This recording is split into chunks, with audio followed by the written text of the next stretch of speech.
Boa noite. Que bom que a gente conseguiu chegar, não é? Vocês tiveram dificuldade? Achei que eu não chegava. Falei com Jesus, só você, só o seu poder consegue colocar lá dentro da igreja. Mas se isso era um desejo do coração dele, não é?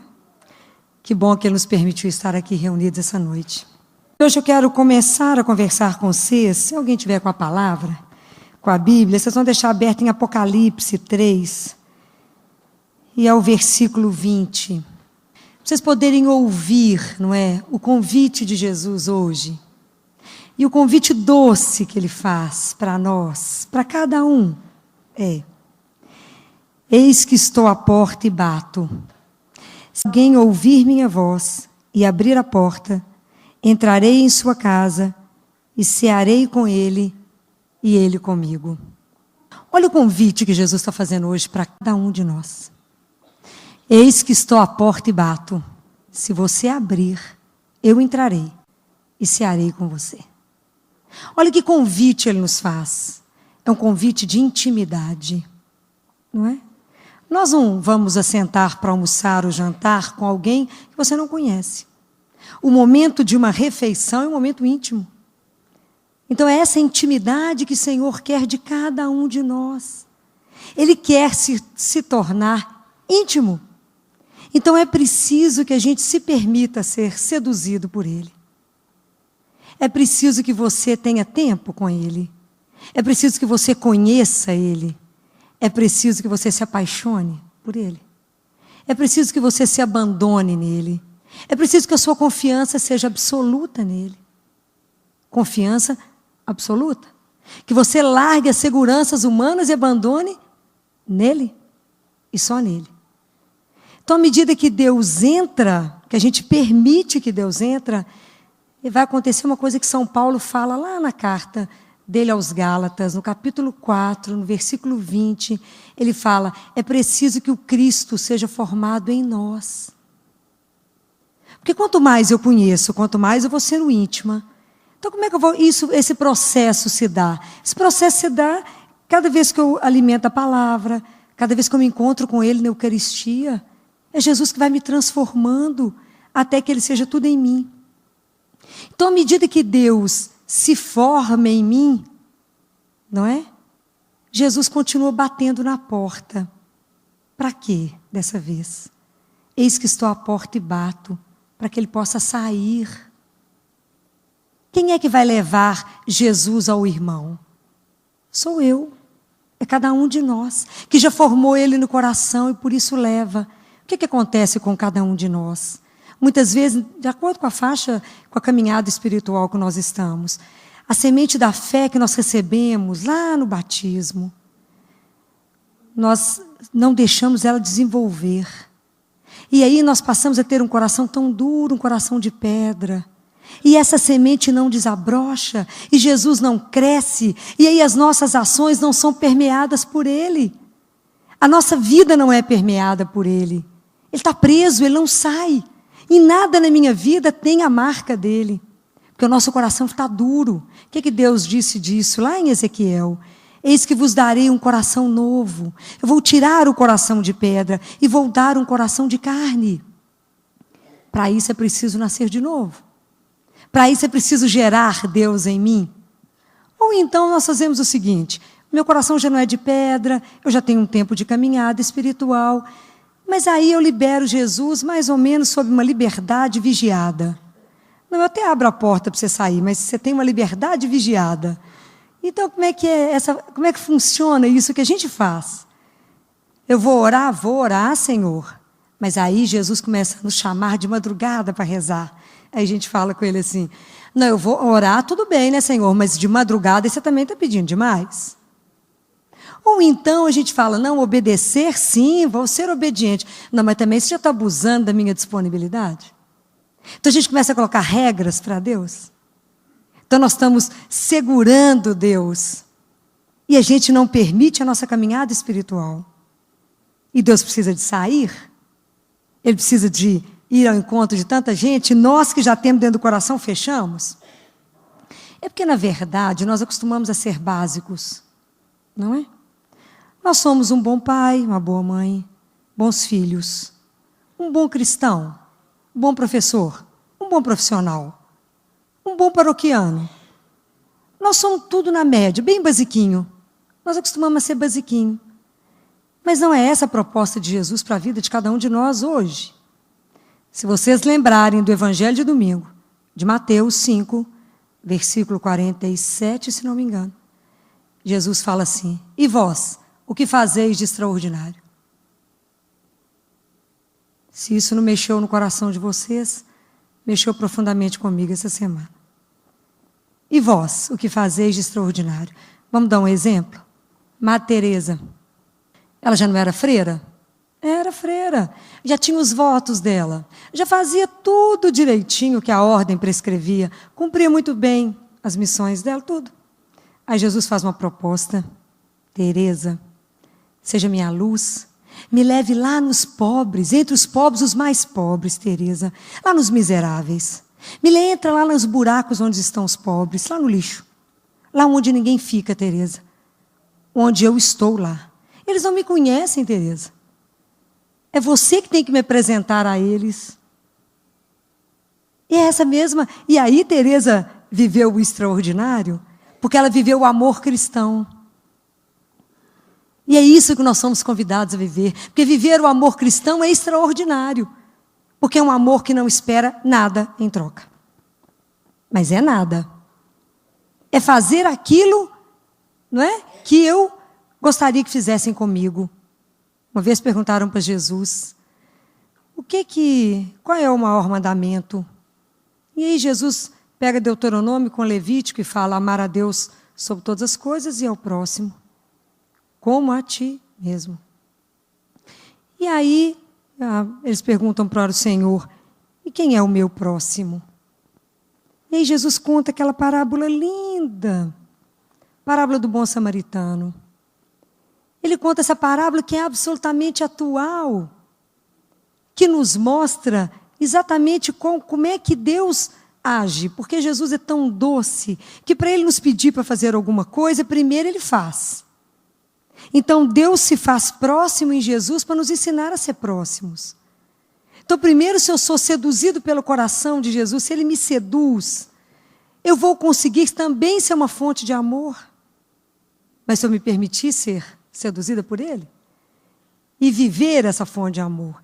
Então Jesus conta essa parábola do samaritano, está lá em Lucas 10, que depois vocês vão poder ler. Jesus conta essa história, não é? Que um homem estava descendo na estrada de Jericó para Jerusalém, quando ele foi assaltado, e ele fica caído na estrada, e que passa o sacerdote, passa direto, passa um levita também, passa direto, depois passa o samaritano, que acolhe esse homem, coloca no burrinho dele e leva para uma hospedaria. E deixa o dinheiro lá. Não é isso, resumidamente, que depois vocês podem ler essa parábola com todos os detalhes. Então, Jesus foi de tanto cuidado, que ele aproveitou essa parábola para nos contar muitas coisas. Quando ele coloca que passou o sacerdote e passou o levita e eles não pararam, isso tinha uma razão porque ele estava falando. Não é porque eles eram ruins, é porque existia uma lei na época, a lei do puro e do impuro. O sacerdote devia estar indo para poder fazer uma celebração de um rito. E para ele fazer o rito de sacrifício, ele tinha que estar puro. E pela lei, se o sacerdote encostasse em sangue, ele se tornaria impuro e ele não poderia fazer a oferta do sacrifício. O levita seria mais ou menos o teólogo de hoje em dia. É aquela que estuda as escrituras com detalhes e provavelmente tinha preparado uma pregação para aquela tarde. Ele ia lá na sinagoga explicar a palavra de Deus. Também, se ele tocasse no sangue, ele ficaria impuro. Por que Jesus falou isso? Porque ele quis dizer que a lei maior chama-se amor. Que o amor está acima de qualquer lei, quando isso está relacionado com a vida do meu irmão. Então, não há lei que possa impedir de eu fazer alguma coisa pelo outro, se isso compromete a vida dele. Então, é isso que Jesus quis dizer quando ele coloca o exemplo do sacerdote, do levita. E o samaritano seria mais ou menos o desempregado. Não tinha nada mesmo para fazer, sem compromisso. foi lá e acudiu. Mas prestem atenção quando Jesus contou isso. Ele não contou só para isso. Quem é esse homem caído? Quem é esse homem machucado na estrada? Longe do caminho, à beira do caminho. Quem é? Somos nós. É cada um de nós quando é magoado, quando é ferido, quando é traído, quando tem uma queda pessoal, quando tem uma queda profissional, quando tem um abandono. É o sofrimento da vida que nos estraçalha, que nos deixa em frangalhos. Somos nós ali caídos, quando o pecado nos tira o brilho original. Somos nós que perdemos aquele brilho, porque saímos da presença do Senhor. Estamos à margem do caminho, estamos jogados à beira do caminho. Não estamos no caminho, estamos à beira, porque estamos longe de Deus. Quem é que vem ao nosso encontro? Quem é esse samaritano que vem cuidar de nós? É Jesus. É essa doçura que vem pessoalmente a cuidar de nós. É Ele que nos restaura, Ele que nos põe de pé, Ele que fala coragem. É Ele que faz tudo em nós novo outra vez.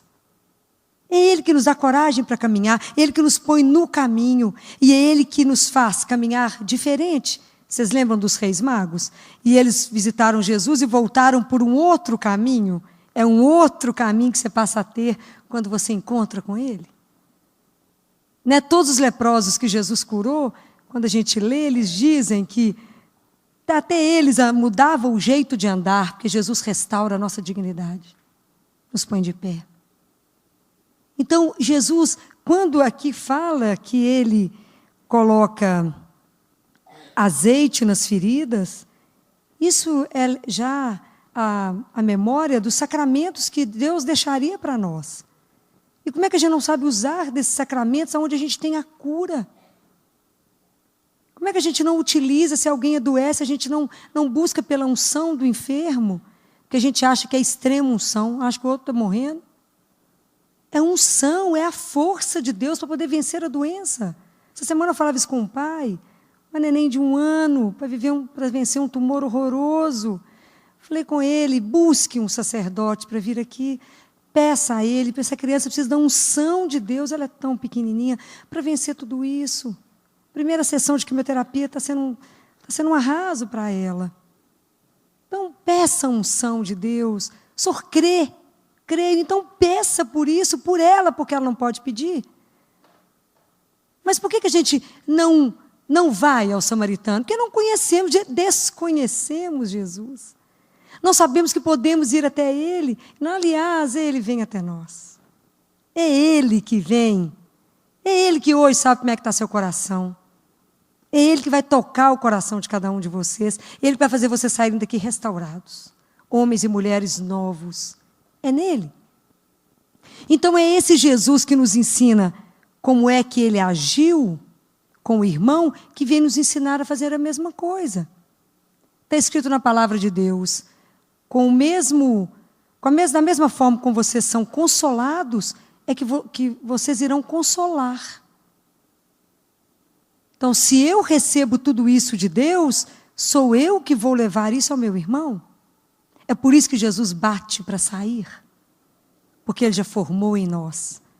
E quanto mais a gente conviver com Ele, nós vamos tendo a experiência de olhar para o irmão e perceber que está acontecendo alguma coisa de errado. Que tem alguma coisa nele que eu preciso dar uma palavra. Porque à medida que eu me encho de Deus, é Deus em mim que vai fazer isso no meu irmão. Mas a gente acha que faz isso sozinho? Não. É por isso que eu me abasteço da palavra, eu me abasteço da Eucaristia, porque é Ele que vai comigo. Jesus ia com Madre Teresa. Teresa, me leve aos irmãos.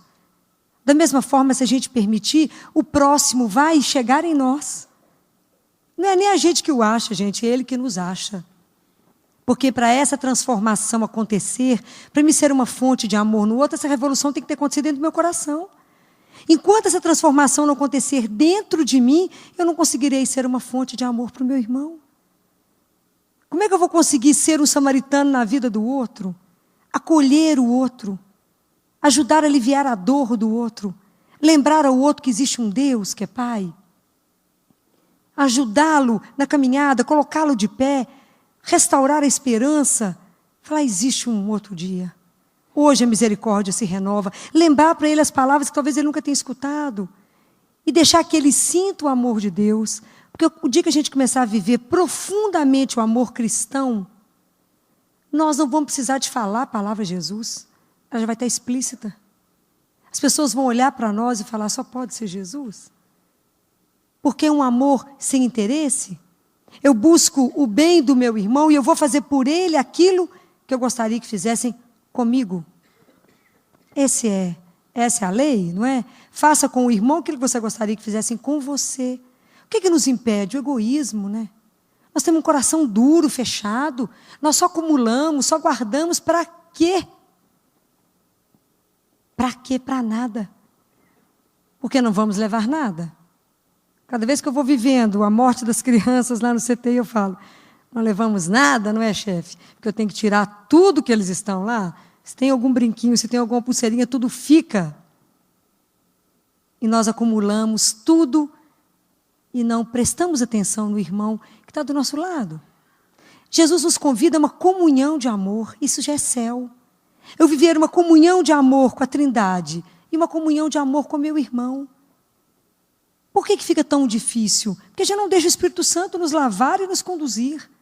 Porque é Ele que vai nos conduzir. É Ele que vai nos mostrar o caminho. É Ele que vai começar a te alertar para a necessidade do outro. É Ele que vai te mostrar o que o seu irmão está precisando. Porque às vezes o outro não vai falar.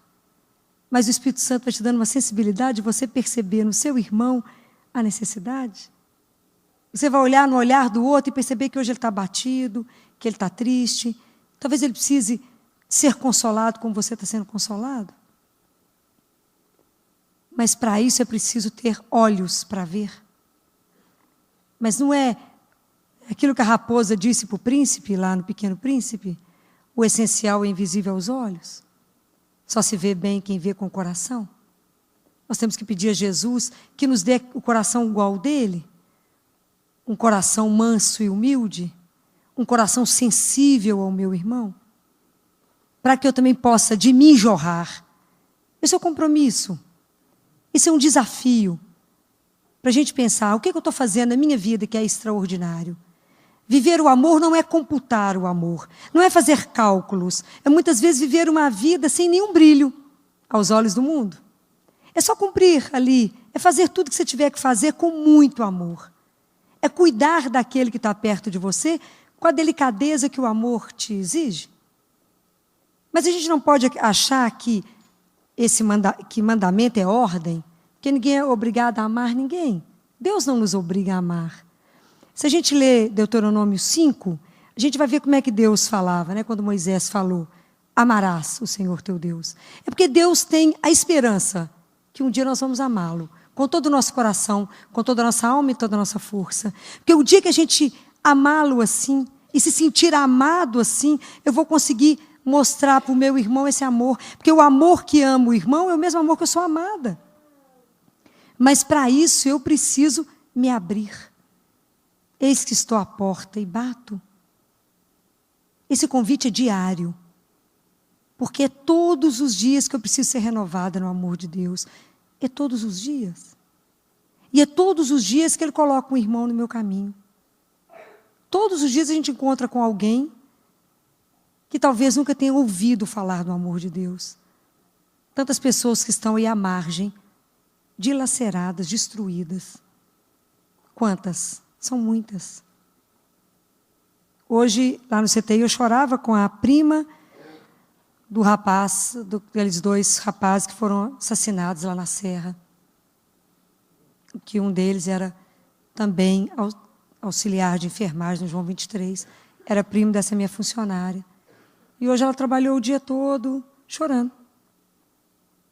E hoje a gente conversou muito, tivemos muita oportunidade de conversar sobre Deus, sobre a justiça de Deus, sobre essa dor de quando uma família é arrasada dessa forma. Mas se você não tiver o que falar dentro do seu coração, você vai confortá-la em quê? Nós precisamos, por isso a gente precisa se alimentar todo dia. Isso é um desafio, não é? Viver esse amor da forma como Jesus nos convida É um desafio. Porque se a gente aceitar, nós seremos no mundo mensageiros de paz, mensageiros de reconciliação, mensageiros do amor. Se nós cristãos aceitarmos esse desafio de sairmos do basiquinho onde nós estamos, para poder ter a coragem, a ousadia de viver o amor cristão, porque ele não é um amor normal, mas é um amor que se interessa verdadeiramente pelo outro. Verdadeiramente, sem que eu me preocupe como é que o outro vai reagir a isso. Se ele vai me retribuir algum dia, ou se ele vai ficar sabendo que fui eu. E a gente corre esse risco porque somos humanos. Quando eu comecei no Baleia, isso tem 20 anos, lá no hospital, e na época a gente não tinha uma central de regulação, e era fácil as pessoas chegarem na casa da minha mãe e eu trazer todo mundo para operar aqui em Belo Horizonte ou para internar. Às vezes eu trazia no domingo à tarde no meu carro, que era fácil, né? Eu já colocava direto no hospital. Foram milhões de cirurgia.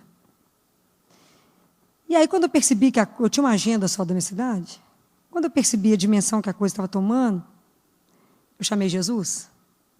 Falei, Jesus, preste atenção. A partir de agora eu corro um risco muito grande de estar com o nome de todo mundo registrado, de correr o risco de, algum dia, se eu encontrar com essa pessoa e precisar de uma ajuda, eu cobrar dela se ela não fizer nada por mim. Não foi isso que você me pediu. Então, que a minha direita não saiba a esquerda o que foi feito, então só vai me conceder uma graça. Não me permita lembrar de ninguém que eu tenha ajudado na minha vida. As pessoas que eu tenho ajudado, Senhor, por favor, que eu nunca fique sabendo disso, não consiga me lembrar. E é tão impressionante que as pessoas às vezes me param, me contam umas histórias lá na minha cidade, ou no hospital, que eu falo, mas a senhora tem certeza que fui eu? Tenho certeza que foi você? Eu falo, mas é porque realmente eu não me lembro, não é por descaso. É para me proteger de pecar.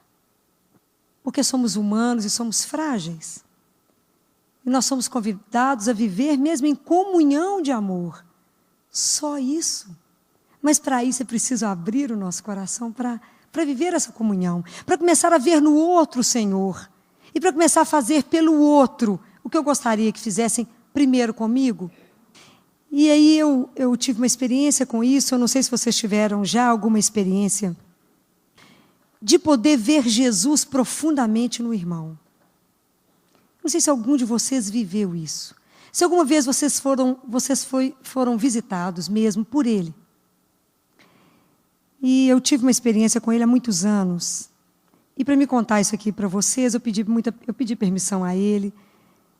E pedi a ele que ele me permitisse, se ele estivesse de acordo, que eu contaria isso para vocês.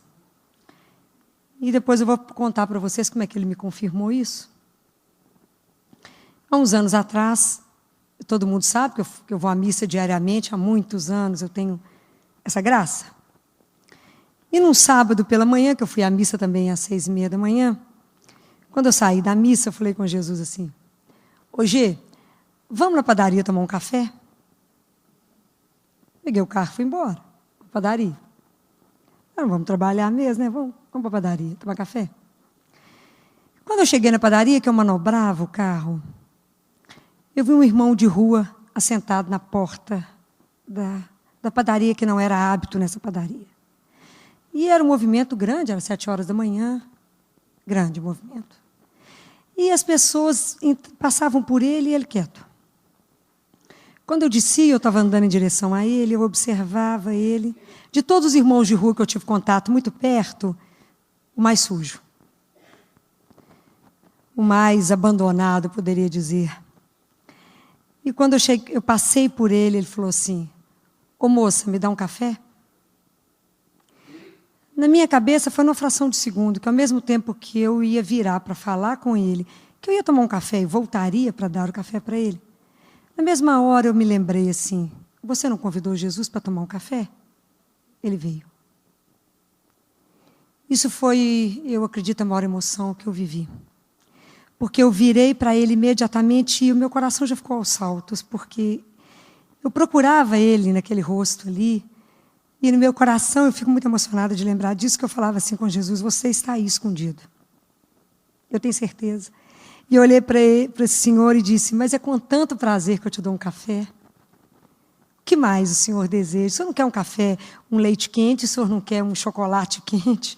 Eu queria conversar com ele, porque eu sabia que ele estava escondido ali. E ele me dizia, moça, eu só quero um café. E eu falei com ele, então quem sabe se eu quero alguma coisa para acompanhar o café, não é? Uma broa, um bolo, um pão de queijo, um misto quente, alguma coisa para acompanhar o café. Ele ria, falava, é só um café, moça. E eu falei, o senhor não gostaria de entrar? Imagina o escândalo. Você não gostaria de entrar aqui na padaria? Ele me disse, não, eu só quero um café. Eu acho que eu devo ter insistido muito para que ele aceitasse alguma coisa, porque eu queria ficar ali na frente dele, porque eu olhava tão intensamente para ele, e eu vi a hora de eu começar a chorar diante dele. Falei, vou fazer um vexame, o moço vai ficar apavorado comigo. E eu entrei na padaria, pedi licença, entrei na padaria, e fui pedir o que eu ia mandar para ele. E as meninas da padaria me conheciam e falaram, por que você está chorando? Eu falei, é emoção, mas é emoção do bem. Eu não podia explicar isso, ia achar que eu estava louca, não é? E aí eu falei, serve aquele senhor ali fora de um café, e eu não sei mais o que eu mandei. Você não vai comer hoje nada? Eu falei, não, só quero um cafezinho. Enquanto eu tomava um café, eu peguei o café, paguei e saí. E elas já tinham entregue para ele. Ele foi embora. Não deu tempo dele comer. Ele saiu, e eu, na verdade, peguei o carro e fui procurar por ele ali na redondeza, nos quarteirões, e não o vi. E nunca mais o vi. Mas eu fiquei tão emocionada porque eu me senti visitada. Eu me senti experimentada. Eu acho que Jesus falou assim, você não me conhece, você não sabe como é que eu sou, você me convida para tomar um café, como é que você acha que eu vou chegar lá para tomar um café? Está achando que eu vou chegar lá na realeza? Não. Eu estou escondido naquele miserável. É naquilo que ele disse, né, que está lá em Apocalipse. Quando é que foi que eu te vi, Senhor? Quando é que foi que eu te dei água? Quando é que foi que eu te dei alguma coisa para comer? Quando é que foi que eu te encontrei nu e te vesti? Ele falou que quando você fez tudo isso no menor dos meus irmãos, foi a mim mesmo que você fez. E aquilo me deixou tão marcada que aquele sábado eu só chorei. Mas era de profunda sentimento de presença. E foi um dia que eu me senti muito perto. Ele chegou perto para falar, se você me procurar ali, você me encontrará. É no menor, é no mais abandonado, é no mais sujo, é ali, naquele que é seu irmão, que um dia vocês estarão juntos diante de mim, e provavelmente é ele que abrirá a porta para você. Então, quando eu fiquei pensando tanto nisso, se eu contaria isso para vocês ou não, porque eu acho que eu nunca contei isso para ninguém. Tudo que eu vou fazer, eu perguntei para Jesus, evidentemente. E na sexta-feira, agora, eu estava na missa cedinho. Devia ser umas 6h10, eu estava rezando e contando para ele esse assunto. Falei, Gê, eu posso contar essa novidade? Ia ser ou não?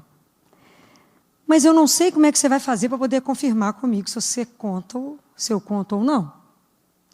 Mas também eu não preciso me preocupar com isso, porque você é Deus. Eu sou sua filha. Só vai dar um jeito de comunicar comigo, não é? Mas eu tenho certeza que você vai me mandar um recado. Como eu não sei, porque você é sempre original. Mas eu estou esperando o seu aval, se eu conto ou não conto. Porque desde então eu estou rezando não só por mim, mas por vocês. Quando terminou a missa, uma amiga minha que também vai à missa, nós duas saindo, porque as duas tinham que trabalhar, e eu só saio correndo. Ela me encontrou na porta da igreja, me entregou um envelope e falou assim, toma, Filó, isso é para você ler. Não é nada tão importante, mas foi fruto da oração da madrugada, coisa do Espírito Santo, às 4h40 da manhã. Às 4h40 da manhã, ela escreveu algo que eu falei com Jesus às 6h10. Não é de impressionar? Eu fico exatamente encantada. E ela fez um texto da oração dela pessoal com ele, na madrugada, de uma profundidade, de uma beleza, porque ela e o marido, né, de muita caminhada de oração. E eu liguei para ela, evidentemente, chorando, claro. E falei com ela se eu poderia falar sobre isso e se eu poderia ler só um trecho. E depois eu vou deixar tudo que ela escreveu com a Moninha coloca no site, para que vocês saboreiem isso, porque é muito lindo. E quando eu li aqui um trecho que ela dizia assim: procuro o teu rosto, Senhor, e misteriosamente revelas-me a mim através do irmão, tão frágil quanto eu, que sofre sobre a calçada fria, sobrevivendo sem nada. Eu tinha certeza absoluta que eu poderia falar, porque ele confirmava numa oração dela da madrugada.